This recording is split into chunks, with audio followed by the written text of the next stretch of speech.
नमस्कार, खबर राजस्थान देख रहे हैं आप और मैं हूं आपके साथ गौरव राजेंद्र।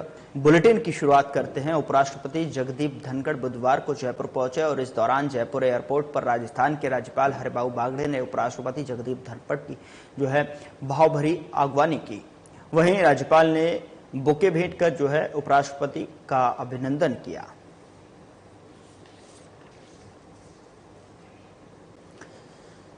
तो राज्यपाल ने पुष्पगुच्छ भेंट कर उपराष्ट्रपति का अभिवादन किया और उनका स्वागत किया।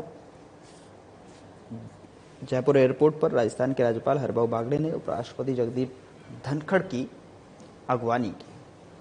इसकी तस्वीर आप देख पा रहे हैं। बुके देकर उनका स्वागत और अभिनंदन किया गया।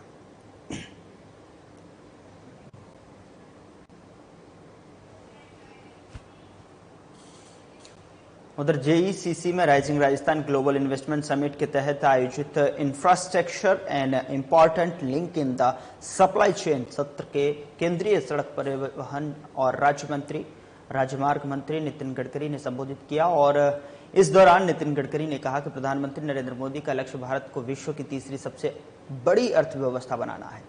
उनके संकल्प को साकार करने और भारत की अर्थव्यवस्था को 5 ट्रिलियन की बनाने के लिए केंद्र सरकार कार्य कर रही है। वहीं उन्होंने कहा कि किसी भी देश के विकास के लिए पानी, ऊर्जा, परिवहन और संचार मूलभूत आवश्यकताएं हैं और आपको बता दें कि इन चारों क्षेत्रों में विकसित करने से देश प्रदेश की प्रगति सुनिश्चित होगी।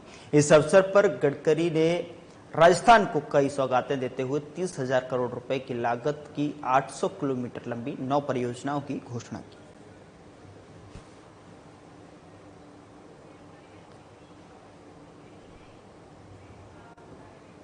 उधर rising Rajasthan global investment summit की प्रवासी राजस्थानी कॉन्क्लेव का आयोजन मंगलवार को किया गया, जिसको संबोधित करते हुए राज्यपाल हरिबाबू बागड़े ने कहा कि राजस्थानी जहां जहां जाकर बसे हैं वहां की अर्थव्यवस्था में सुधार किया है। उन्होंने कहा कि राजस्थान में 8 करोड़ की जनसंख्या बताई जा रही है। इसके अलावा भी 2-2.5 करोड़ बाहर प्रवास करते हैं। इन सबको मुख्यमंत्री भजनलाल शर्मा हक से बुलाकर राजस्थान में निवेश के लिए आमंत्रित करें। उन्होंने कहा कि प्रवासी राजस्थानियों का राजस्थान का अधिकतर है और अधिकार भी है, वे यहाँ आएं और मातृभूमि का ऋण चुकाने के लिए निवेश करें। उन्होंने कहा कि हमारे महाराष्ट्र में कहावत है कि जहां न पहुंचे बैलगाड़ी वहां पहुंचे मारवाड़ी। राजस्थानी जहां गए हैं वहां अच्छा कार्य किया है, लगन और परिश्रम से अपना स्थान बनाया है। वहीं मुख्यमंत्री भजनलाल शर्मा ने कहा कि देश दुनिया में प्रवासी राजस्थानियों की मेहनत, कर्मठता और लगन से राजस्थान गौरवान्वित हुआ है। हमारी सरकार ने यह निर्णय लिया है कि प्रवासी राजस्थानियों के हितों को ध्यान में रखते हुए उनके लिए एक विशेष विभाग बनाया जाए।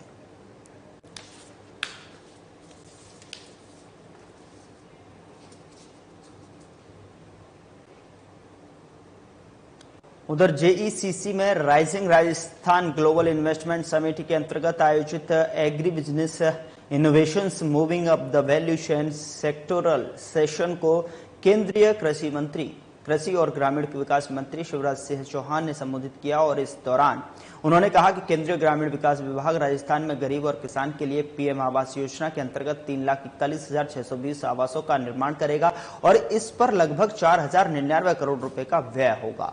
उन्होंने कहा कि मुख्यमंत्री भजनलाल शर्मा नए राजस्थान के उदय के लिए काम कर रहे हैं। Rising Rajasthan global investment summit के माध्यम से कृषि क्षेत्र में विशेषकर फूड प्रोसेसिंग में भारी निवेश आ सकेगा। और साथ ही उन्होंने कहा कि किसानों को सेवा ही हमारे लिए भगवान की पूजा है। प्रधानमंत्री नरेंद्र मोदी के नेतृत्व में हम भारत को food basket of the world बनाने का काम कर रहे हैं, जिससे भारत विश्व का पेट भर सकेगा।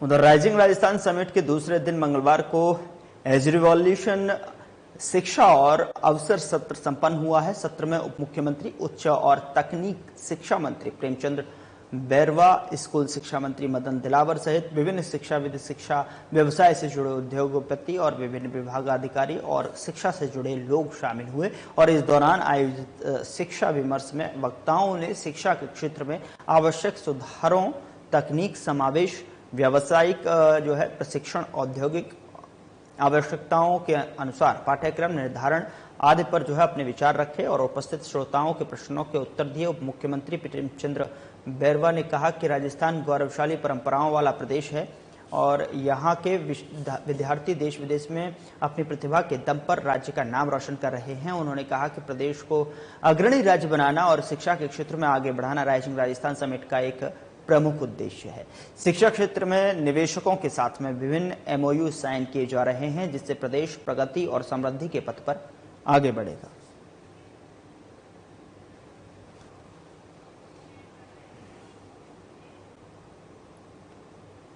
उधर सऊदी अरब के उप मंत्री शेख अब्दुल मजीद फलाह के नेतृत्व में जो है rising Rajasthan global investment summit में हिस्सा ले रहे प्रतिनिधिमंडल ने राज्य में खनन और पेट्रोकेमिकल क्षेत्र में निवेश के में जो है रुचि दिखाई है। प्रमुख शासन सचिव माइंस और पेट्रोलियम टी रविकांत ने बताया कि माइंस और पेट्रोलियम विभाग के वरिष्ठ अधिकारियों के साथ में सऊदी अरब के उप मंत्री शेख अब्दुल मजीद फलाह और शेख अब्दुल्ला के साथ राज्य में इस क्षेत्र में निवेश की संभावनाओं पर विस्तार से चर्चा की।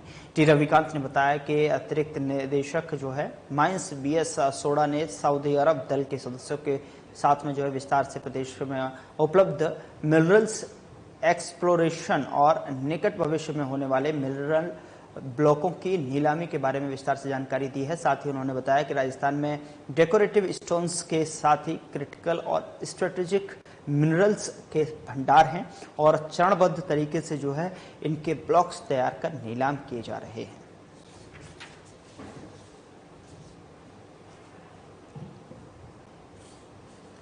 उधर rising Rajasthan global investment summit के दूसरे दिन मंगलवार को अमेरिका कंट्री सेशन में सप्लाई चेन और मैन्युफैक्चरिंग पर गहन चर्चा हुई। इस सत्र को राजस्थान के चिकित्सा और स्वास्थ्य मंत्री गजेंद्र सिंह ने संबोधित किया।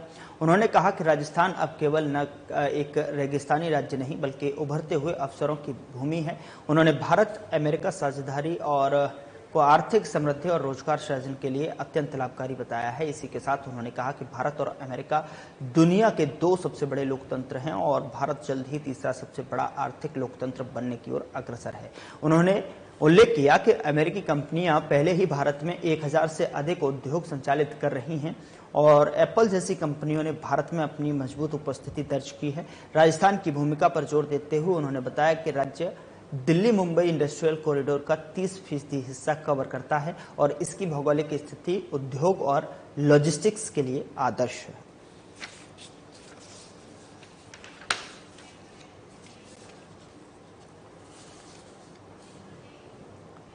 उधर राइजिंग राजस्थान कार्यक्रम के तहत future care transforming health care through innovation विषय पर आयोजित सत्र की अध्यक्षता चिकित्सा और स्वास्थ्य मंत्री गजेंद्र सिंह खीवसर ने की और इस दौरान उन्होंने कहा कि प्रधानमंत्री नरेंद्र मोदी के दूरदर्शी नेतृत्व में आयुष्मान भारत की परिकल्पना साकार हो रही है। मुख्यमंत्री भजनलाल शर्मा की दूरगामी सोच के साथ राजस्थान स्वास्थ्य सेवा के क्षेत्र में प्रतिबद्धता और प्रगतिशील सोच के साथ प्रगति कर रहा है। हमारा उद्देश्य स्वास्थ्य सेवाओं को सभी के लिए सुलभ, किफायती और उपलब्ध बनाना है। चिकित्सा मंत्री ने कहा कि राजस्थान फार्मा चिकित्सा उपकरण निर्माण और स्वास्थ्य सेवाओं में निवेश के लिए अपार अवसर प्रदान करता है। साथ ही आपको बता दें कि राजस्थान इन निवेशों को जमीन पर उतारने के लिए एक प्रभावी तंत्र विकसित करने के लिए प्रतिबद्ध है। पब्लिक प्राइवेट पार्टनरशिप के माध्यम से चिकित्सा और स्वास्थ्य सेवाओं में सूचना प्रौद्योगिकी का उपयोग क्रांतिकारी कदम साबित होगा।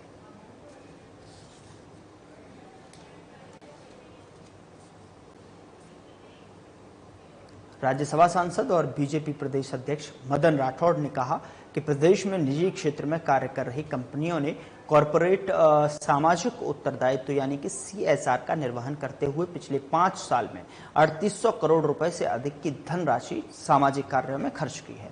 इतना ही नहीं, निजी कंपनियों की ओर से साल दर साल कॉरपोरेट सामाजिक दायित्व में खर्च की जा रही राशि में लगातार बढ़ोतरी हो रही है। 5 साल पहले जहां राजस्थान में CSR फंड के तहत 2018-19 में 595.49 करोड़ रुपए के खर्च किए गए, वहीं 2022-23 में यह राशि 1102.16 करोड़ हो गई।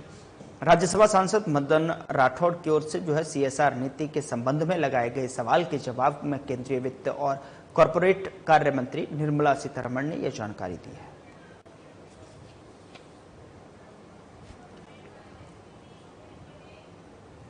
उधर राइजिंग राजस्थान के दूसरे दिन thematic session sustainable finance public and private investment को उद्योग राज्य मंत्री के बिश्नोई ने संबोधित किया और इस दौरान के बिश्नोई ने कहा कि राज्य सरकार आधारभूत सुविधाओं को लगातार विस्तार कर रही है ताकि निवेशकों को अपने प्रोजेक्ट धरातल पर जो है उतारने में देरी न हो। उन्होंने निवेशकों से कहा कि निवेश कर इंडस्ट्री लगाने का यही और सही समय है।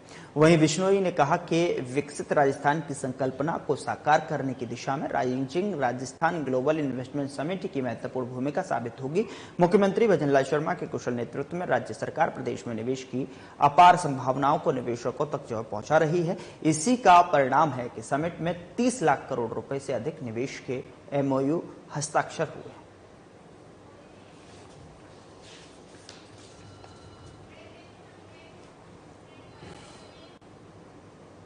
यहां रुक रहे हैं एक छोटे से ब्रेक के लिए। ब्रेक के उस पार खबरों का सिलसिला लगातार जारी है।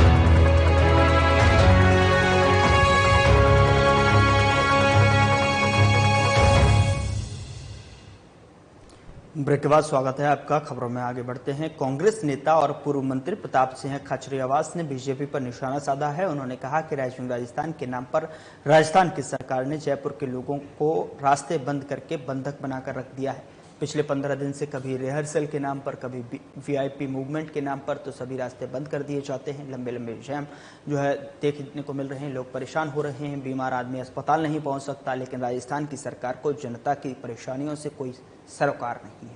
वहीं खाचरियावास ने कहा कि अरबपति को खरबपति बनाने के लिए, लखपति को करोड़पति बनाने के लिए बड़े बड़े उद्योगपतियों को जनता की खून पसीने की टैक्स की कमाई से 5 स्टार होटल में सरकारी मेहमान बनकर मौज मस्ती कराई जा रही है। इसी के साथ पूर्व मंत्री खाचरियावास ने जमकर निशाना साधा।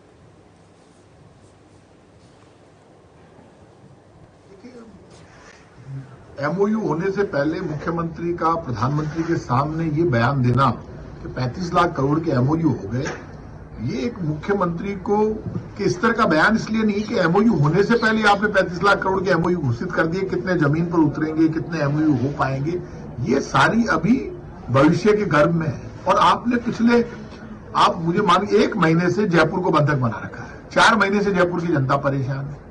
आप पूरी दुनिया से, सब जगह से लोगों को ला रहे हैं जयपुर में लाकर घुमा रहे हैं। वो लोग घूम रहे हैं, मजे कर रहे हैं। सरकारी खजाना जो जनता की खून पसीने की कमाई का है, वो राइजिंग राजस्थान के नाम पर उस सरकारी खजाने से रामबाग होटल में बड़े बड़े रईसों को, उद्योगपतियों को ठहराया गया।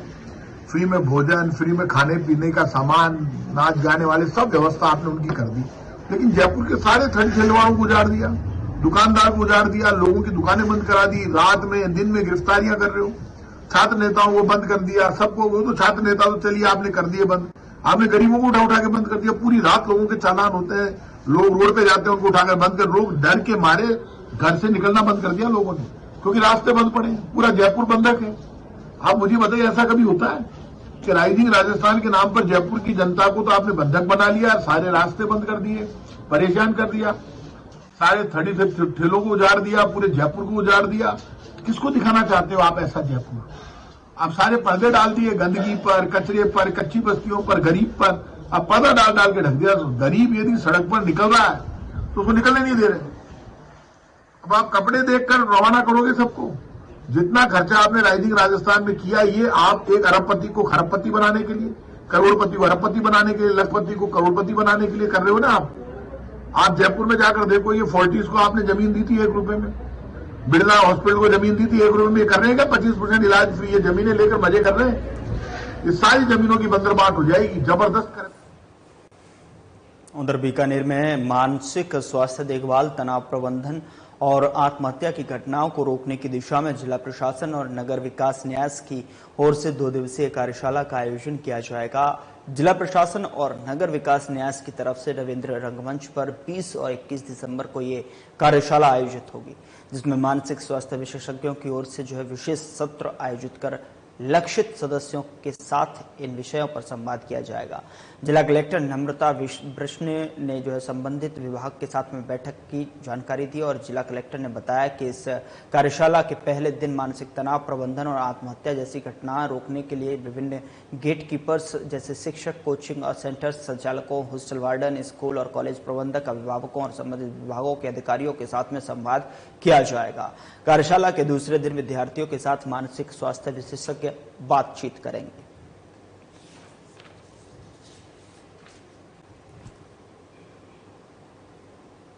उधर मुख्यमंत्री भजनलाल शर्मा के सफल नेतृत्व में गुलाबी नगरी जयपुर की गुलाबी ठंड के बीच राइजिंग राजस्थान ग्लोबल इन्वेस्टमेंट समिति के तहत आयोजित किए जा रहे हैं। और आपको बता दें कि विभिन्न कार्यक्रमों की श्रृंखला में मंगलवार की शाम होटल जयमहल पैलेस में पधारे विदेशी निवेशकों, देशी विदेशी मेहमानों, डेलीगेट्स और मेहमानों के बीच में हर्ष और आनंद से सराबोर रही।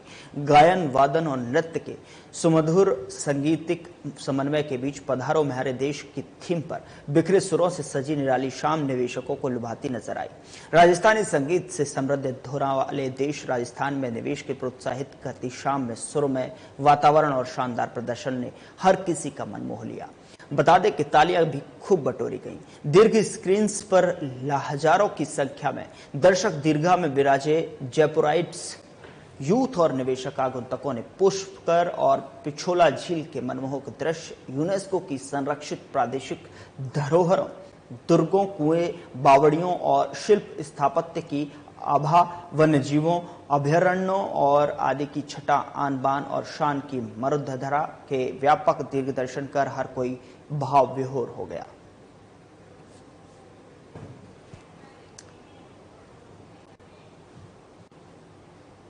उधर राजस्थान टारगेट बॉल एसोसिएशन की सालाना साधारण सभा की बैठक झोटवाड़ा स्थित एक निजी होटल में आयोजित हुई। आपको बता दें कि जिसमें युवा नेता सुरेश यादव को सर्वसम्मति से राजस्थान टारगेट बॉल एसोसिएशन का प्रदेशाध्यक्ष चुना गया और इस दौरान उन्होंने कहा कि राजस्थान में गांव-गांव तक टारगेट बॉल खेल को पहुंचाया जाएगा, जिससे ग्रामीण क्षेत्र की प्रतिभाएं राष्ट्रीय और अंतर्राष्ट्रीय स्तर पर अपनी पहचान बना सके। बैठक में मुख्य अतिथि भारतीय टारगेट बॉल संघ के महासचिव doctor Sonu Sharma, Rajasthan target ball संघ चेयरमैन गौरव शर्मा, सचिव महेंद्र कुमार बाना, उपाध्यक्ष अश्विनी कुमार शर्मा और आपको बता दें कि उपाध्यक्ष हिम्मत सिंह बैरवा, उपाध्यक्ष सुरेंद्र सिंह चौधरी, उपाध्यक्ष स्वरूप सिंह भाटी समेत कई लोग मौजूद रहे।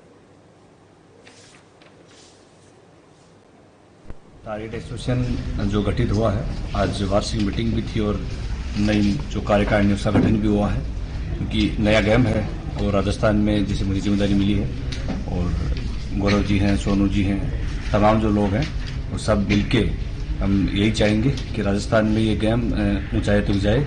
और हमारा एक मकसद ये रहेगा कि जो ग्रामीण परिवेश से जो हमारे छोटे भाई हैं तो ये चाहते हैं, क्योंकि वो जो गेम पुराने गेम जो हैं उन्हें बड़ा कंपटीशन है और राजनीति भी है, तो हम ये चाहते हैं कि राजनीति से दूर हट के एक ऐसा गेम हो जिसमें बिल्कुल फेयर तरीके से ग्रामीण प्रदेश के जो बच्चे हैं वो नेशनल।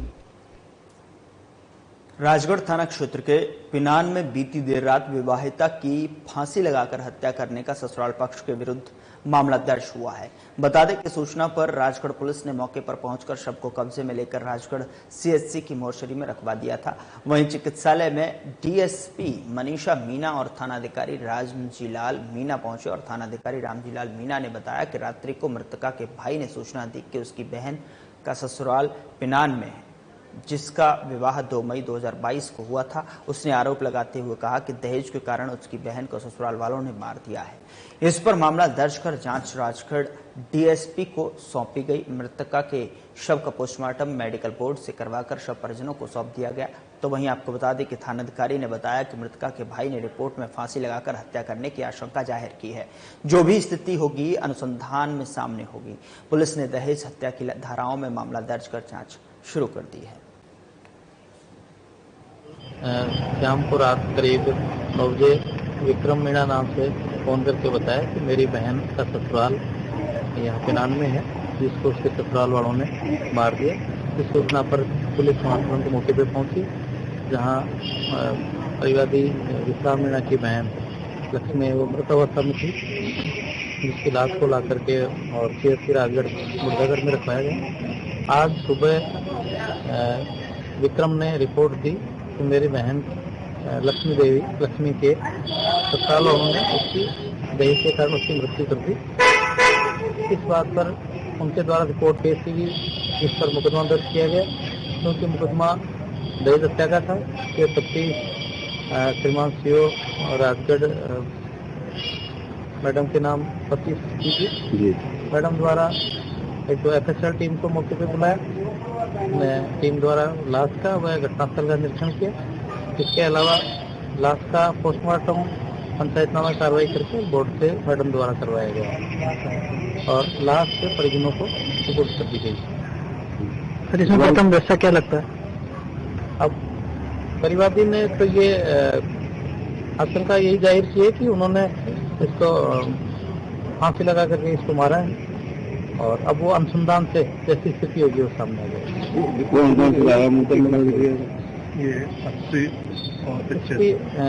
इसके मृतका के भाई विक्रम ने रिपोर्ट पेश की है, जिस पर दहेज हत्या की धाराओं में और मुकदमा दर्ज किया। ससुराल पक्ष के खिलाफ है, इसमें अनुसंधान में जो जैसी स्थिति हुई सामने आएगा। उधर उदयपुर जिले की गोवर्धन विलास थाना पुलिस की टीम ने फाइनेंस कर्मियों के साथ लूट की वारदात करने वाले गिरोह के एक और शातिर अभियुक्त नवीन मीणा निवासी उखेड़ी थाना पाटिया जिला उदयपुर को गिरफ्तार किया है। SP योगेश गोयल ने बताया कि पूर्व में थाना पुलिस की ओर से गिरोह के 2 अन्य सदस्यों राकेश कुमार मीणा और अजीत कुमार मीणा को गिरफ्तार कर पावर बाइक्स जब्त की है। आपको बता दें कि जिससे फाइनेंस कर्मियों के साथ में लूट की 8 वारदातों को खुलासा हुआ है। मंगलवार को गिरफ्तार आरोपी नवीन मीणा की गिरफ्तारी से लूट की 8 अन्य वारदातों का खुलासा हुआ।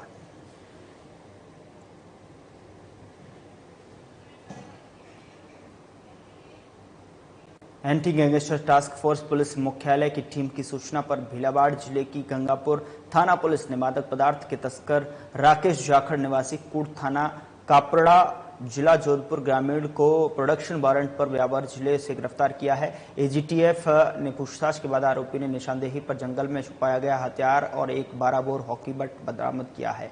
फिलहाल पुलिस आगे की जांच में जुटी हुई है।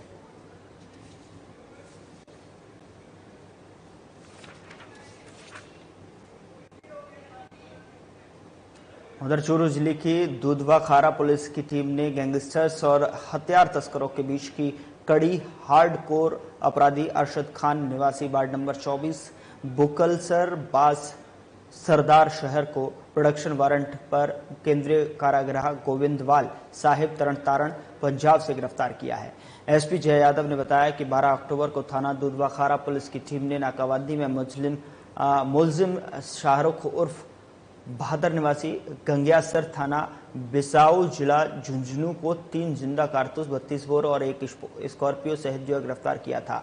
पूछताछ में आरोपी से हार्डकोर अपराधी अरशद खान की संलिप्तता पाई गई, जिसके बाद पुलिस ने तत्परता दिखाते हुए आरोपी को गिरफ्तार कर लिया। फिलहाल आगे की जांच जारी है।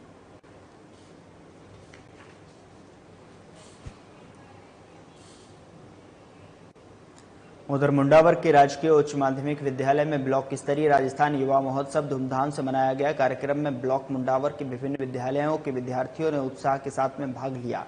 कार्यक्रमों की मनमोहक प्रस्तुति दी गई और कार्यक्रम के तहत छात्र छात्राओं द्वारा लोक नृत्य, लोक गायन, लोक वाद्य यंत्र वादन, एकल नृत्य, सामूहिक नृत्य, पेंटिंग आदि की मनमोहक प्रस्तुति दी गई और इस कार्यक्रम के मुख्य अतिथि मुंडावर नगर पालिका चेयरमैन प्रतिनिधि सोनू भारद्वाज और BJP मंडल अध्यक्ष विजय सांवरिया रहे। आपको बता दें कि अध्यक्षता मुंडावर तहसीलदार लोकेश कुमार ने की और साथ ही कार्यक्रम की शुरुआत मां शारदा की प्रतिमा के समक्ष दीप प्रज्वलित करके की गई।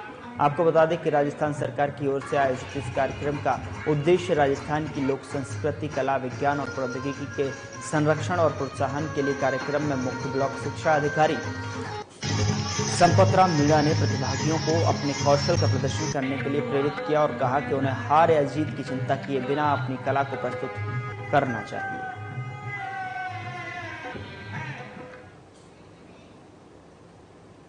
फिलहाल बुलेटिन में इतना ही। नमस्कार।